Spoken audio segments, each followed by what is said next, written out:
नमस्कार, मेरा नाम रंजीत है और इस वीडियो में हम पोको M3 के बारे में बात करेंगे। इसका मैं रिव्यू दूंगा।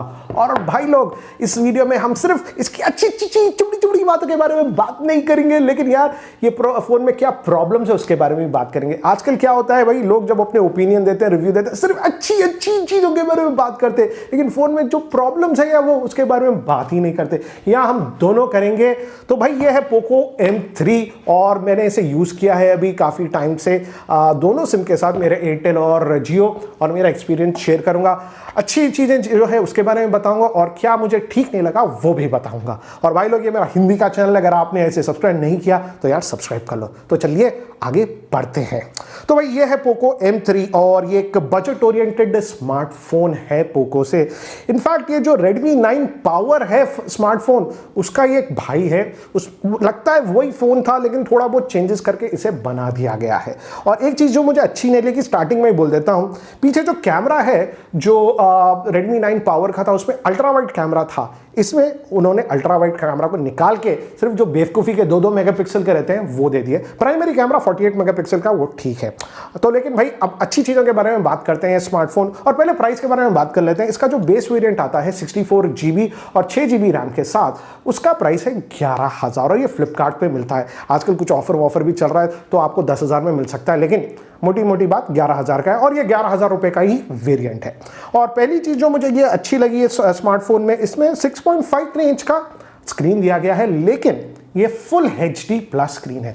आजकल क्या होता है, ये 10,000 11,000 के आसपास जो स्मार्टफोन आते हैं उसमें 720p का स्क्रीन दिया जाता है, इसमें 1080p का है और ये स्क्रीन क्वालिटी काफ़ी अच्छी है। और इसमें बाकी के पूरे सेंसर्स भी दिए गए हैं, ऑटो ब्राइटनेस, ये वो, इनफैक्ट IR ब्लास्टर भी दिया गया है जिससे आप इसको रिमोट कंट्रोल के जैसा यूज़ कर सकते हो। तो स्क्रीन अच्छी क्वालिटी की स्क्रीन दी गई है और बाहर भी ऑटो ब्राइटनेस में ठीक है, बहुत ब्राइट नहीं है लेकिन ठीक है यार। लेकिन 11,000 के लिए क्या बच्चे की जान लोगे, तो वैसा कहता हूँ स्क्रीन क्वालिटी अच्छी निकली। और नेक्स्ट चीज जो मुझे ये अच्छी लगी है फोन में, इसमें 6000 मिली एम्पियर की बैटरी दी गई है, बड़ी मोटी बैटरी दी है। लेकिन वेट के हिसाब से, जैसा इसका जो वेट है, बहुत ही अच्छी तरीके से वेट बैलेंस किया गया है, सिर्फ 198 ग्राम्स का दिया गया है। और अगर आप नोटिस करते हो खाली के फोन जो आ रहे हैं 215 220 ग्राम हो जाते हैं, काफ़ी हैवी हो जाते हैं फोन, लेकिन ये यूज़ करने में उतना हैवी नहीं है। सो वेट बैलेंस बहुत ही अच्छा किया गया है। दो इसमें 6000 मिली एम्पियर की बैटरी है। और पीछे से आप जैसे देखते हैं भाई, इसका जो लॉन्च था उसमें बोल रहे थे ये लेदर बैग है। भाई लेदर बैग नहीं है, प्लास्टिक का ही है, लेकिन इसमें टेक्सचर दिया गया है। सो ये टेक्सचर अच्छा है। जो नॉर्मल प्लास्टिक बैग जो आप पूरे फिंगरप्रिंट्स पकड़ लेता है उसके जैसा नहीं है, तो अच्छा तरीके का प्लास्टिक बैग दिया गया है। परफोरेशंस है, लेकिन ये लेदर नहीं है, प्लास्टिक बैग ही है। अब तो वेट बैलेंस भी बहुत अच्छा है ये फ़ोन पे। और इसमें जो फिंगरप्रिंट स्कैनर दिया गया है, यहाँ साइड माउंटेड फिंगरप्रिंट स्कैनर दिया गया है और इसकी क्वालिटी भी अच्छी ठीक ठाक है। दिखा देता हूँ मैं आपको, जैसा आप दबाओ, और लेकिन आपको ये जो फिंगर है आपका, यहाँ आधे सेकंड के लिए रखना पड़ता है। अगर यहाँ से आप दबा के छोड़ देंगे ना, कभी कभार हो जाता है, लेकिन बहुत बार अनलॉक नहीं होता है। तो ये एक फिंगरप्रिंट स्कैनर ठीक है, फास्टेस्ट नहीं है, लेकिन काम चल जाता है। और फेस अनलॉकिंग तो है ही है, बिकॉज सामने 8 मेगापिक्सल का कैमरा दिया गया है। सो वो सब चीज़ों में ठीक ठाक है फ़ोन। और एक जो चीज़ इसमें यूनिक लगी मुझे, जनरली बजट फ़ोन और आजकल तो यार even premium mid range smartphone 20-20 हज़ार के जो रहते हैं उनमें भी नहीं आती है, इसमें स्टीरियो स्पीकर दिया गया है। हाँ, ये ईयर पीस जो है यहाँ से भी आवाज़ आती है और या नीचे से भी आवाज़ आती है। आपको दिखाने के लिए मेरा खुद का यूट्यूब वीडियो मैं चला देता हूँ। चलो देखते हैं, इसको चालू करते हैं। This is Ranjit and in this video let's मैं यहाँ से ब्लॉक करता हूँ, देखिए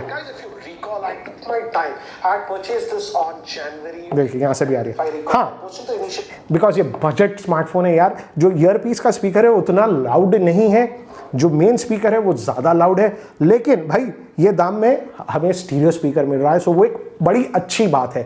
लेकिन स्पीकर की जो लाउडनेस है बहुत लाउड नहीं है, लेकिन ठीक ठाक है, मैं कंप्लेन नहीं करूंगा। ये प्राइस पॉइंट में यार स्टीरियो स्पीकर मिल रहा है, बहुत अच्छी चीज़ है। अब नेक्स्ट चीज़ जो मुझे ठीक लगी है स्मार्टफोन में, भाई इसका प्रोसेसर है। काफ़ी लोग पूछ रहे थे, इसमें स्नैपड्रैगन 662 SoC आता है। बहुत ही बढ़िया, लेटेस्ट नहीं है, बहुत ही बकवास भी नहीं है, एक मिड रेंज प्रोसेसर है। और ये प्रोसेसर ठीक है ये फ़ोन के लिए, दाम के लिए ठीक है इसका परफॉर्मेंस, लेकिन प्रोसेसर तो ठीक है, लेकिन भाई ये Xiaomi का जो खुद का MIUI 12 पे चलता है, तो कभी कभार एक 5% टाइम मैं थोड़ा UI लैग नोटिस करा था। ये प्रोसेसर की वजह से नहीं हो रहा, ये जो MIUI है ये बड़ी ही हैवी UI है, उसकी वजह से मैंने नोटिस किया। हर टाइम नहीं, लेकिन सिर्फ एक 5% टाइम मैं उसे नोटिस कर रहा था। अरे और एक और चीज़ जो मैंने भूल ही गया आपको बताना है, ऑटो ब्राइटनेस का भी कैलिब्रेशन जो है इसमें बहुत अच्छा दिया गया है। और जब हम प्रोसेसर की बात कर रहे हैं तो चलो बैटरी के बारे में भी बात कर लेते हैं। जैसे मैंने कहा इसमें बड़ी 6000 मिली एम्पियर की बैटरी आती है और बैटरी लाइफ यार बड़ी दमदार है ये फ़ोन में। करीबन आराम से मुझे 1.5 दिन से 2.5 डेज आराम से दे रही थी ये, और एक दिन में मैं इसे कंप्लीटली ख़त्म ही नहीं कर सका। बैटरी लाइफ बहुत अच्छी है, आप लोगों को 1.5 से 2 दिन आराम से दे देगी। और स्क्रीन ऑन टाइम जैसा मैंने कहा, एक दिन में इसे कंप्लीट नहीं करा, ऑलमोस्ट 8.5 आवर्स का भी स्क्रीन ऑन टाइम यूज़ कर लिया था, फिर भी अबाउट 35% बैटरी लाइफ लेफ्ट थी इसमें।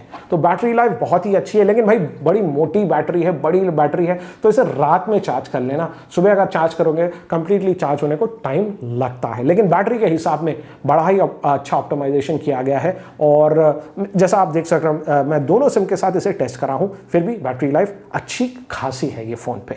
और अब हम बात करते हैं कॉल क्वालिटी की। भाई आप, मेरे को पता नहीं आजकल लोग क्या करते हैं, लेकिन भाई अगर फ़ोन है, मैं तो भाई उससे कॉल्स लेता हूँ ये वो, तो नेटवर्क रिसेप्शन कैसा है। और जैसा मैंने यहाँ कहा था कि मैंने एयरटेल और जियो के साथ इसे टेस्ट किया, और दोनों पे नेटवर्क रिसेप्शन एक्चुअली बहुत अच्छा था ये स्मार्टफोन का। वो एक स्ट्रेंज चीज़ लगी मुझे, बिकॉज जनरली क्या होता है, जो रेडमी के ये बेसिक फ़ोन रहते हैं यहाँ थोड़ा बहुत मार खा जाते हैं। और ईयरपीस जो है, इसका ईयरपीस की क्वालिटी भी बहुत अच्छी थी। इनफैक्ट कॉल क्वालिटी बहुत ही ज़्यादा अच्छी थी, जो मेरे एक्सपेक्टेशन से काफ़ी एक्सीड कर दी थी।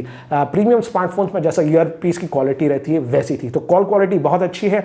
और ये वाईफाई कॉलिंग जो कहते हैं हम, अगर आप वाईफाई नेटवर्क पे हो तो दोनों सिम्स जो जियो है और एयरटेल वाईफाई कॉलिंग भी सपोर्ट करता है। सो नेटवर्क रिसेप्शन और कॉल क्वालिटी के बारे में कोई इश्यूज नहीं, इनफैक्ट काफ़ी अच्छा परफॉर्मेंस था। और अब हम बात करते हैं गेमिंग की। भाई मैं ज़्यादा गेमिंग तो करा नहीं, लेकिन कॉल ऑफ ड्यूटी मैंने खेला, और यहाँ थोड़ा सा कॉल ऑफ ड्यूटी का फुटेज।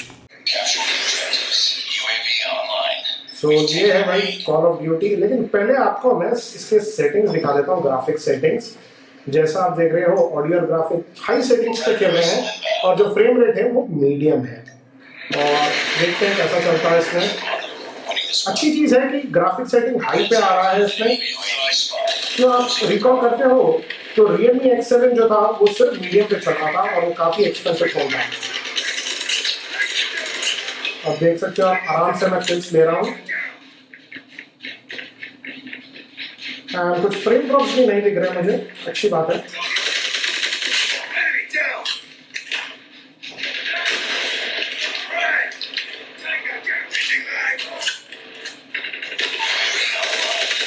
आ गया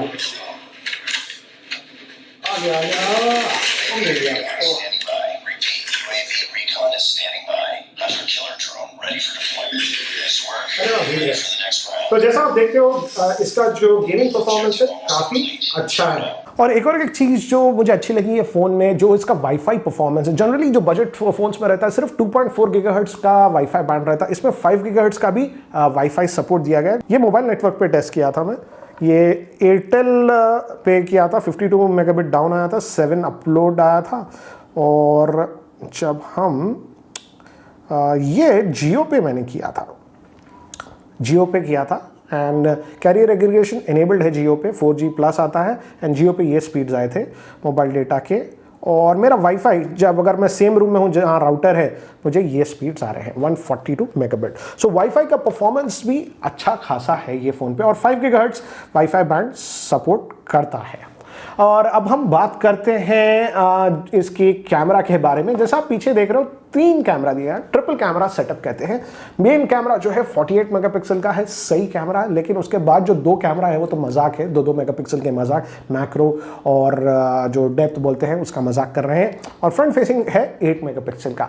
और ये कुछ सैंपल्स जो मैंने धूप में लिए थे, और जैसा आप देखते हो धूप में नेचुरल लाइट जो कहते हैं हम, वहाँ काफ़ी अच्छे शॉट्स आ जाते हैं। और ये शॉट आप देखिए, ऊपर जो स्काई है ओवर ब्लोन है, कुछ डिटेल्स आर लॉस्ट। यहाँ मैंने HDR इनेबल करा तो स्काई विजिबल थी। और ये एक रेगुलर शॉट मैंने लिया था, और ये था पोर्ट्रेट मोड में, और दोनों मोड में अच्छा खासा कर लेता है। ये पोर्ट्रेट मोड में कुछ खास नहीं किया, यहाँ मैंने HDR इनेबल किया और ये इफेक्ट मुझे आया HDR से। HDR काफ़ी ड्रामेटिक है, यहाँ मैंने नॉर्मल शॉट में लिया था, HDR इनेबल नहीं है, और यहाँ मैंने HDR को इनेबल किया। HDR ऑटो में था, ये HDR ऑटो हर टाइम ठीक नहीं चलता है, या मैन्युअली मैंने HDR इनेबल करा और आप देख सकते हैं कितना डिटेल। और रात में भी आप इससे फ़ोटोज़ ले सकते हैं, लेकिन अगेन थोड़ा केयरफुल रहना पड़ेगा, क्योंकि अगर बहुत लो लाइटिंग में लेंगे तो थोड़ा ब्लर आ जाता है। ये कुछ सैम्पल्स जो फ्रंट फेसिंग कैमरा से लिए थे और ये पोर्ट्रेट मोड में लिए थे। और सुबह फ़ोटोज़ जब लेते हैं आप बहुत अच्छा आता है। ये नॉर्मल मोड में लिया था और ये मैंने HDR मोड में लिया था। जैसा लाइट कम होती है थोड़ी सॉफ्टनेस आ जाती है फ्रंट फेसिंग कैमरा में। ये मैंने इंडोर लाइटिंग में लिया था और ये बाहर काफ़ी लो लाइटिंग में। सो भाई ये थी अच्छी अच्छी चीज़ें ये फ़ोन के बारे में। और एक चीज़ है जो जनरल यूजेज में मैं जब इसे फ़ोन को यूज़ कर रहा था everyday with dual SIMs calls वगैरह, फ़ोन बिल्कुल भी हीट नहीं होता है। जो थोड़ी सी हल्की गर्म होता है वो सिर्फ मैंने गेमिंग के बाद नोटिस करी, कंटिन्यूस गेमिंग के बाद। सो वो हिसाब से भी अच्छा है। चलो अब बात करते हैं क्या चीज़ें मुझे अच्छी नहीं लगी है फ़ोन के बारे में। और भाई पहली चीज़ है, जैसा मैंने कहा था, ये जो है फ़ोन ये MIUI पे चलता है और ये MIUI वर्जन 12 है। और भाई ये उतना ऑप्टिमाइज्ड नहीं है। इनफैक्ट जो थोड़ा माइनर लैग GUI में कभी कभार मैं देखता हूँ ये MIUI की वजह से, क्योंकि ये काफ़ी हैवी ऐप है। और एक चीज़ मैंने डिसेबल कर दी है बहुत सारी चीज़ें। इसमें बहुत सारे प्री लोडेड ऐप्स रहते हैं जो आप निकाल सकते हैं, लेकिन थोड़े ऐप्स जो है आप नहीं निकाल सकते हो। जैसे इसमें गेट्स ऐप बोल के एक है जो बार बार आपको यहाँ नोटिफिकेशन में आ जाता है कि ये ऐप इंस्टॉल करो, वो ऐप इंस्टॉल करो। और अगेन बिकॉज ये MIUI है, जैसा आप कुछ भी अगर इंस्टॉल करते हो कोई भी गेम वेम वगैरह वगैरह, जैसा लेट्स से कुछ छोटा सा गेम कुछ इंस्टॉल करते हैं अपन, चलो इसको ट्राई करते हैं इंस्टॉल करने को, कैंडी क्रश। आप जब इसे इंस्टॉल करोगे, इंस्टॉल होने के बाद ये खुद का एक स्कैनर रहता है जो आ जाता है। सो ऐसे बहुत सारे छोटी छोटी चीज़ें हैं। 74 MB का है, जैसा वाईफाई स्पीड, चलो रियल टाइम आपको टेस्ट भी हो जा रही है। 74 MB का गेम था, देखो आप वाईफाई का परफॉर्मेंस रियल वर्ल्ड में काफ़ी अच्छा है। और अब जब ये इंस्टॉल हो जाएगा, ये खुद का एक स्कैनर रहता है वो खोलता है। सो ऐसे चीज़ें बहुत है जैसा आप देख रहे हैं। ये मुझे अच्छी नहीं लगती ये सब चीज़ें। ये एक्चुअली मैं जब कैंसिल करता हूँ निकल सकते हो, लेकिन ऐसे छोटे छोटे चीज़ें जो MIUI के वो इसमें एम्बेडेड है। बहुत सारा कचरा आप निकाल सकते हो, लेकिन थोड़ा जो कचरा है इसमें गेट्स ऐप ये वो, जैसे ये गेट्स ऐप है ये बहुत ही इरिटेटिंग चीज़ है, इसे आप अनइंस्टॉल नहीं कर सकते हो। सो भाई MIUI है और उसमें कचरा है, लेकिन एक चीज़ अच्छी है, इसमें जो फुल पेज एड्स आते हैं जो रेडमी के स्मार्टफोन्स के साथ आते हैं वो नहीं आते। कभी कभार आपको यहाँ नोटिफिकेशंस में एक आध कचरा आता है, लेकिन फुल पेज एड्स नहीं आते हैं। अब नेक्स्ट चीज़ जो मैं आपको बात करूँगा वो है मेमोरी मैनेजमेंट। भाई अच्छी चीज़ है, इसमें 6 GB रैम आता है, बेस वेरिएंट में भी 6 GB रैम आता है। तो आप सोच रहे होंगे यार रैम मैनेजमेंट तो गजब का होगा इसमें, लेकिन रैम मैनेजमेंट कुछ खास नहीं है। ये टिपिकल MIUI 12 की आदत है कि बैकग्राउंड ऐप्स को ये बहुत जल्दी किल कर देता है। ये तो अभी ट्विटर खोला था क्योंकि मेमोरी में था, लेकिन अगर कोई ऐप अगर मैं सुबह अगर एक आध घंटे पहले खोलूँ, ये भी अभी खोला था, लेकिन आधे घंटे से ज़्यादा अगर मैं खोलूँ तो वो रीलोड करता है ऐप्स को। तो मेमोरी मैनेजमेंट थोड़ी वीक है स्मार्टफोन में, एंड थोड़े ऐप्स जो मेमोरी में आपको चाहिए हमेशा वो बूट आउट हो जाते हैं। वो एक इशू है MIUI का। आई होप ये सॉफ्टवेयर के द्वारा उसे सॉल्व करते हैं। लेकिन मेमोरी मैनेजमेंट बहुत एग्रेसिव है, लेकिन मेरे हिसाब से उतनी एग्रेसिव नहीं है जितनी मैंने Mi 10i जो महंगा है उनका वेरिएंट उससे बेटर है। सो आशा करता हूँ सॉफ्टवेयर अपडेट से ये और उसे इम्प्रूव कर सकते हैं। अब एक और जो बहुत इंपॉर्टेंट चीज़ है, अगर आप ये स्मार्टफोन खरीद रहे हो, क्योंकि ये पोको का स्मार्टफोन है और ये स्पेसिफिक मॉडल के बारे में बात नहीं है, लेकिन मैं इसकी हिस्ट्री के बारे में बात कर रहा हूँ। पीछे अगर मैं देखता हूँ, पोको ने काफ़ी स्मार्टफोन्स लॉन्च करे थे, जैसा लास्ट ईयर पोको X2 था, बहुत ही अच्छा फ़ोन था, लेकिन उसका जो अपडेट सिचुएशन है वो कुछ अच्छा नहीं है। और पोको ने इनफैक्ट काफ़ी बग्स ऐड कर दिए हैं अपने सॉफ्टवेयर अपडेट से। सो एक चीज़ है, ये अपडेट्स के हिसाब में काफ़ी स्लो है। ये अभी भी Android 10 पे ही चलता है, दो MIUI 12 है, मैं बार बार चेक कर रहा हूँ। सेम कुछ कह रहा है कि अपडेट नहीं आया, क्योंकि एकदम नया फ़ोन है, फिर भी आप देख सकते हो जो इसका एंड्रॉयड सिक्योरिटी अपडेट है दिसंबर का। सो अपडेट्स काफ़ी स्लो आते हैं पोको के स्मार्टफोन पे। और जब भी एक नया सॉफ्टवेयर अपडेट आता है, मैं नहीं कहूँगा कि आप जल्दी से जल्दी उसे इंस्टॉल करिए, क्योंकि काफ़ी टाइम्स ये जो अपडेट्स रिलीज़ करते हैं उसमें काफ़ी बग्स रहते हैं। तो इसमें ये डिपार्टमेंट में आपको थोड़ा केयरफुल रहना चाहिए। लेकिन वैसे तो मुझे ये सब चीज़ों छोड़ने के बाद phone as a phone, smartphone काफ़ी अच्छा लगा और परफॉर्मेंस भी काफ़ी अच्छी थी दाम के हिसाब से। 10-11 हज़ार में आपको मिल रहा है और वो दाम के लिए परफॉर्मेंस इनफैक्ट अच्छी है। इनफैक्ट रेयर फेसिंग कैमरा की परफॉर्मेंस में एक्सपेक्ट नहीं कर रहा था कि इतनी अच्छी रहेगी और फ्रंट फेसिंग की भी काफ़ी अच्छी है, HDR भी है, ऑटो HDR भी है। सो वो डिपार्टमेंट्स में अच्छा निकला और स्क्रीन क्वालिटी जैसा मैं कह रहा हूँ वो अच्छी थी, बैटरी लाइफ भी बहुत अच्छी है। सो ओवरऑल एक बहुत अच्छा स्मार्टफोन है। लेकिन भाई जैसा मैंने बताया आपको, हर चीज़ अच्छी नहीं है। थोड़ी चीज़ें जैसे अपडेट की सिचुएशन, ये क्वेश्चन मार्क है मेरे हिसाब से। लेकिन अभी आपको डिसाइड करना पड़ेगा ये स्मार्टफोन आपके लिए राइट है या नहीं।